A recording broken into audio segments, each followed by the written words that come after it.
অনেক দিন ধরে ভাবছি একটা পিজিয়ন হোল্ডার কেনা দরকার, তো অবশেষে কিনেই ফেললাম। একটা নয়, দুইটা। এরপর আপনারা দেখতেই পাচ্ছেন লফটের সামনে আমি চলে এসেছি। অ্যাকচুয়ালি আমাকে নিয়ে আসা হয়েছে আর কি। ভাবছিলাম পরে ভিডিওটা করব, কিন্তু আমার ছেলে এখনই করবে।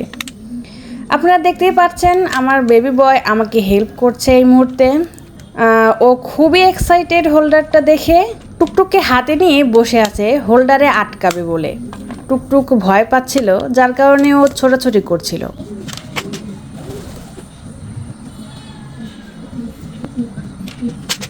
ভিডিও করার সময় আমার ছেলে বারবার আমার হাত থেকে ওটা নিয়ে নিচ্ছিল।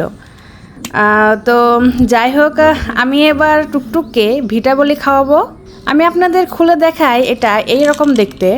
এর থেকে একটা পিল নিয়ে টুকটুককে আমি খাইয়ে দিলাম।